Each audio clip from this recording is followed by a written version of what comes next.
The courtroom was silent, the kind of silence that feels heavy, like the air itself is holding its breath. Every eye was fixed on the judge, a stern figure with decades of experience, who leaned forward in his chair, peering down at the young defendant.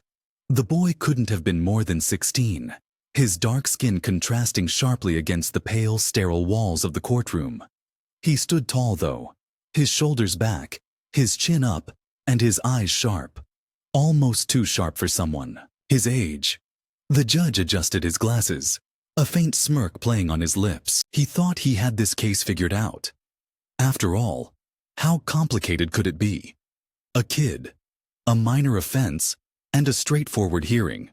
But what he didn't know, what no one in that room knew, was that this wasn't just any kid.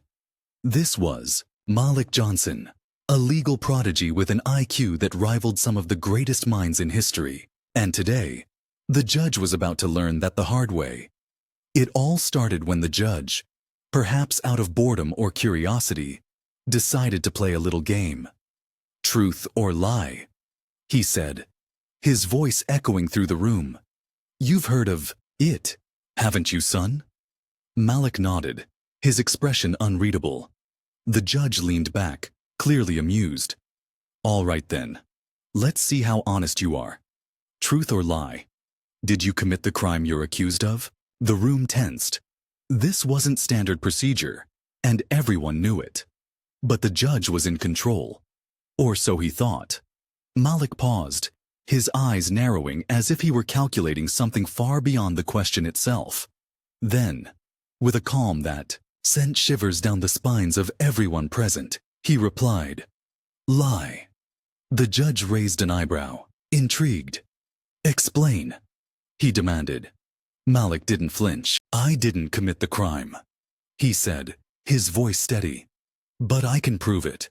And not just with evidence. I can prove it by showing you exactly where the law was misinterpreted in this case." The room erupted in murmurs. The prosecutor, a seasoned attorney with a reputation for winning, scoffed audibly. "Your Honor, this is highly irregular," he interjected. But the judge held up a hand, silencing him. There was something about Malik's confidence, something that made the judge hesitate. "Go on," he said, his tone softer now, almost cautious. Malik took a deep breath, and then, in a voice that carried the weight of someone far beyond his years, he began to dissect the case.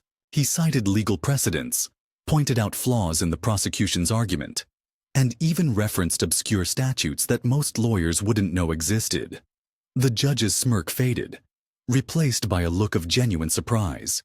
The prosecutor's face turned red, his frustration mounting with every word Malik spoke. And the gallery, they were on the edge of their seats, completely captivated by the spectacle unfolding before them. But just as Malik was about to deliver what seemed like the final blow, a piece of evidence that could completely exonerate him, the judge interrupted. "Hold on," he said, his voice firm but tinged with something else. Respect? Fear? It was hard to tell. "Where did you learn all this?" Malik hesitated for the first time, his confident demeanor faltering ever so slightly. "I read," he said simply. "A lot."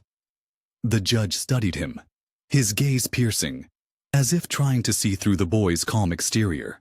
"And what makes you think you know more about the law than the professionals in this room?"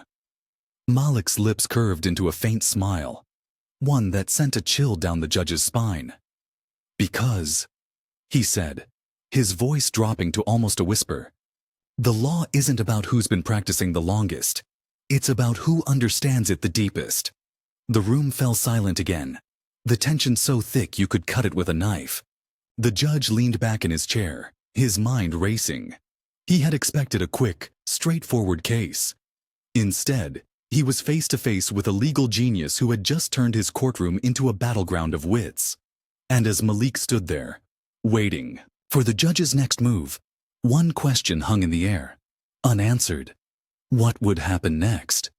Would the judge admit he was outmatched? Would Malik's brilliance be enough to set him free? Or would the system, as it often does, find a way to silence him. The answers were just out of reach, and the stakes had never been higher. But one thing was certain. This wasn't just a hearing anymore. It was a showdown. And no one, not the judge, not the prosecutor, and certainly not Malik, was backing down. The judge, a man who had seen it all in his 30 years on the bench, found himself at a loss for words. He had presided over thousands of cases, from petty theft to high-profile felonies, but never had he encountered someone like Malik Johnson. The boy's calm demeanor, his razor-sharp intellect, and his uncanny understanding of the law were unlike anything he'd ever witnessed. It was as if Malik had been born with a law book in his hands. But where had this kid come from? And how? Had he ended up here, in this courtroom, facing charges that seemed almost laughable in light of his obvious brilliance? Malik's story began in a small, cramped apartment on the south side of the city, where he lived with his mother, a hard-working nurse who often pulled double shifts to make ends meet. His father had been out of the picture for years, leaving Malik to grow up fast. But instead of falling into the traps that ensnared so many kids in his neighborhood, gangs, drugs, or worse, Malik had turned to books. He devoured everything he could get his hands on, from classic literature to dense legal texts. By the time he was 12, he could recite entire sections of the U.S. Constitution from memory. By 14, he was helping his neighbors navigate legal issues, from eviction notices to small claims court.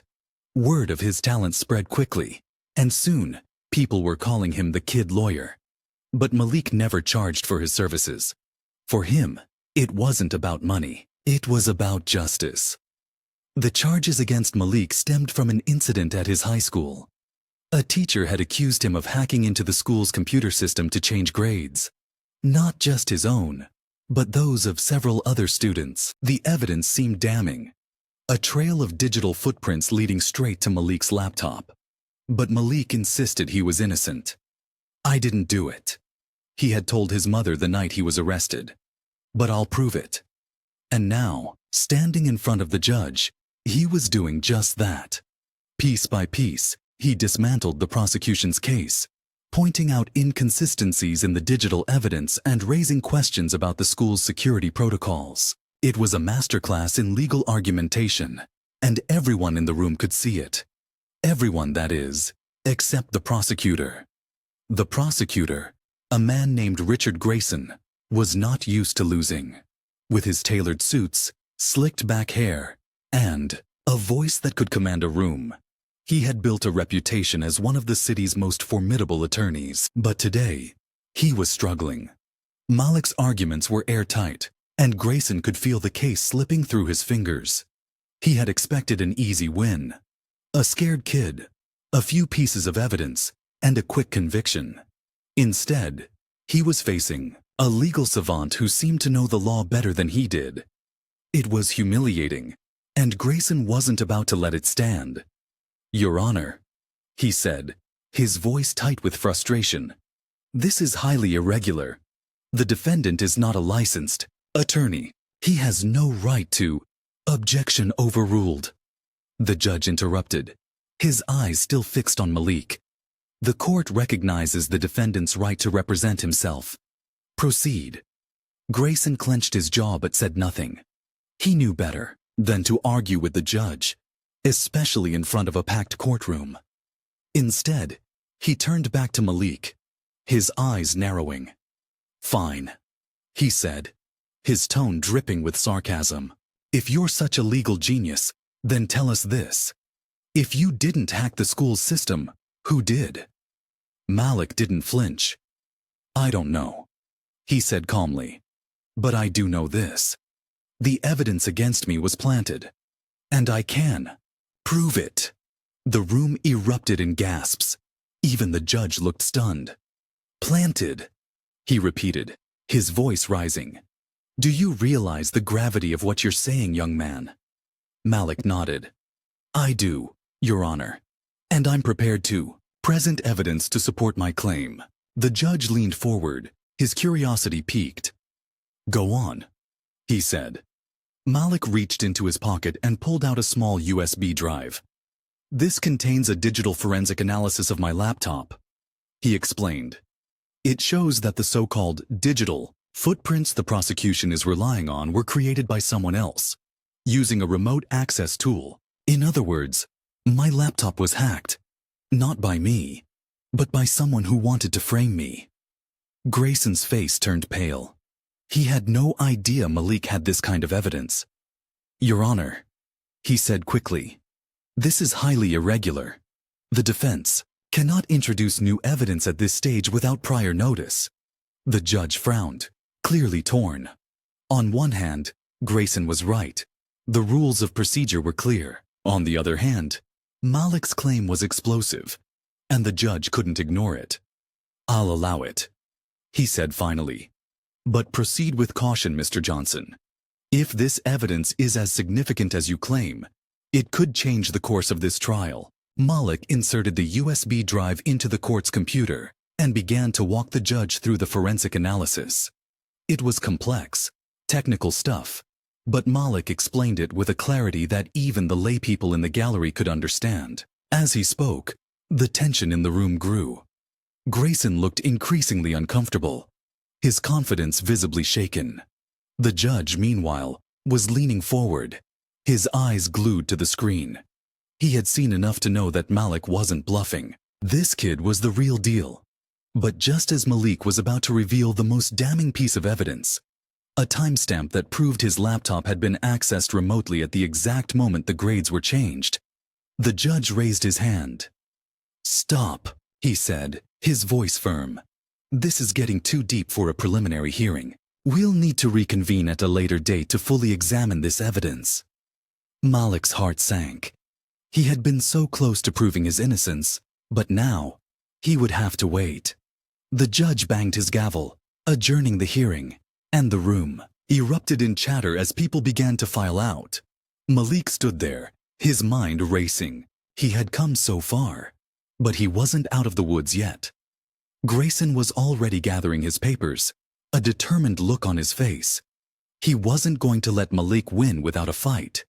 And then there was the bigger question. Who had framed him? Who had gone to such lengths to ruin his life? Malik didn't have the answers. Not yet. But he was determined to find them. As he was led out of the courtroom by a bailiff, he glanced back at the judge, who was still sitting at the bench, deep in thought. The old man's eyes met Malik's, and for a moment, there was a flicker of something. Respect, maybe, or even fear. Malik didn't know, but he did know one thing. This wasn't over. Not by a long shot. And when the next hearing came, he would be ready.